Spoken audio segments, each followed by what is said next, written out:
All right, Combat Convo, you know what it is, man. We back. Make sure y'all like, share, subscribe to the page. So today, we're going to talk about the return of Roman Reigns. I guess I could go first. I won't be too long because I know you're going to talk more about it. Yeah, man. Cody Rhodes just not doing it. He's not doing it. I think that they need Roman back. He made the WWE so exciting.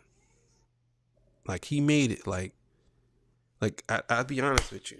Excuse me. Sorry, I'm stupid net here. I'll be honest with you.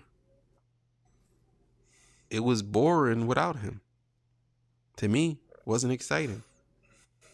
I think he made it interesting. You know what I'm saying? And the crazy thing is, him winning all of those times, now people want him to be the champion again. They want him, they wish he was never not the champion. But we all know why he had to give it up. You know what I'm saying? 'Cause he had to do some things with his health. So, but him returning, man, is a big deal. Crowd went crazy. I thought it was fake at first until I had to look it up. I was like, oh, this is like, because I didn't see the event. I said, oh shit, this is real. So, yeah. Yeah. I think with SummerSlam, I think there was a lot of predictability, but it wasn't bad predictability. You know, we spoke about it on BARZ Wrestling Media a bit, and we got into detail about how everything went as far as the whole bloodline situation and Roman. So Roman returned, and he got a remix of his music, which is okay, but I like the original better.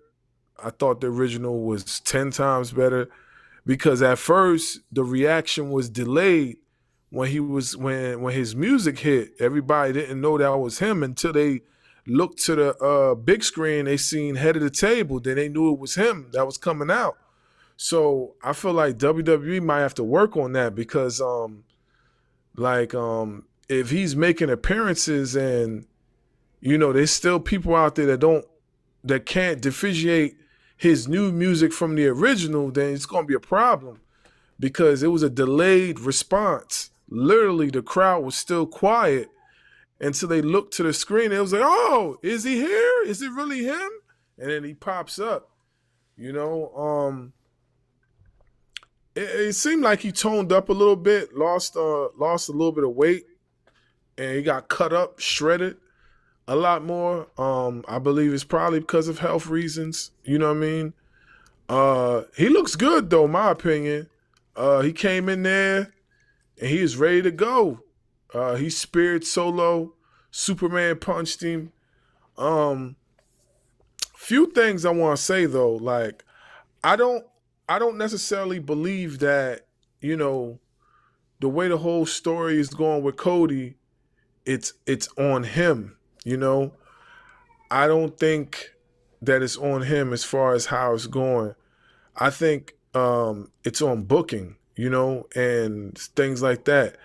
And right now, the only thing that's really engaging is the bloodline situation with Cody, because there's history there. For me, I feel like Cody so far so good. He's doing what he's supposed to do as a champion. You only could do but so much. You know what I mean? As far as the booking is going, you know what I mean? It's up to the booking on certain things as far as like how they map out your opponents or whatever. I honestly, you know what I mean? I'm not going to say he didn't have a hard road ahead of him. Like I feel like his toughest road was before he captured the WWE title.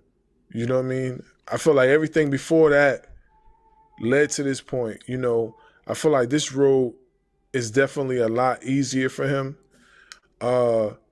Roman, though, Roman, after he did that, he looked down at Cody, and then Cody's looking back at him, and he's like, yeah, I did you a favor. So I do think somewhere down the line, these guys are going to face each other again. Question of the night is, though, where was Paul Heyman? Heyman wasn't around. Heyman was not with Roman when Roman showed up. So I don't know what's up with that, you know. So I don't know what's going to happen with that moving forward, but I guess we'll have to see. I know when Jacob Fatu went to go take out Cody, they saying that he injured himself. Now on the show on BARZ Wrestling Media, I said it's a work, but now I'm reading on other resources that he actually did hurt himself. So that goes to me saying this: what is going to happen with the tag titles? Because as we know, the Bloodline are the tag champions. Jacob Fatu and Tama Tonga hold the titles. So are they going to use the Freebird rule? And are they going to allow Tama Tonga's original tag partner, Tonga Lioa, to come in and hold the belt with his brother? Because technically speaking, that was supposed to happen in the first place. But considering the fact that Tonga Lioa had an eye injury, he couldn't wrestle. You know what I'm saying? So they denied him from doing that, and they put Jacob in the place. So are they going to form the Gorillas of Destiny and have them hold the belts? Or are they just going to basically have, Jacob Fatu shake it off and continue to wrestle? Because a lot of times, a lot of these guys wrestle with injuries. I mean, Roman Reigns did it for such a long period of time. He was sick and he was still pushing through. You know what I mean? So we have yet to see. I believe, SmackDown is going to tell a lot on what's going to happen moving forward. The fallout from Monday night on Monday Night Raw basically is going to tell something too. But I'm looking forward to SmackDown to basically give a brief update on what's going to happen with Roman, Jacob. I definitely can see, like I said, Cody and Roman facing each other again. And another question is too, is the Bloodline going to have their own wise man? I think at this point in time that they should bring in an advisor, just like the original Bloodline has Paul Heyman. I feel like this, the 2.0 Bloodline should have their own advisor as well, because it might do some good right now considering what's going on. Whenever Roman got into that certain place of depression or he wasn't second guessing himself, it was Paul Heyman who talked him out of that and got him back on his high horse. So I'm thinking maybe Solo Sikoa might need that, because after the match, if you see Solo Sikoa's face, he wasn't looking too happy.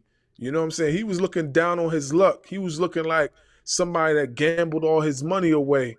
You know what I'm saying? And then you had Jacob Fatu behind him limping. So it might do some good to, bring in some familiar faces that could probably connect the dots with this whole Bloodline story and be in the mix.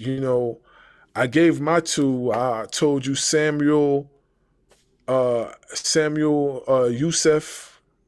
from MLW might be a good selection, or Armando Alejandro Estrada, which will probably be the best selection because he was the manager of Umaga and he was manager of Jacob Fatu in another promotion.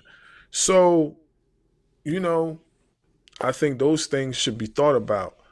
But yeah, the OTC is back. And for those of y'all who don't know what OTC is, you know what I mean? It means the original tribal chief. I don't know how people didn't know that. Like, everybody was asking questions. What does OTC? I mean, it kind of was telling you that's what it was anyway. Just think about it. There's only a few names he went by in this role. You know what I'm saying? The head of the table, the tribal chief, I mean, just had to put two and two together. I knew instantly as soon as I seen it, I was like, oh, okay, the original tribal chief. Yeah. You know what I mean? It didn't take long for me to even figure that out. But yeah, that's his new shirt. So I'm going to be dropping a reaction to Roman Reigns' return too. I did videotape that, me watching and reacting to it. So you'll be seeing that soon. But other than that, yeah, man, Tribal Chief is back. Let's see what happens.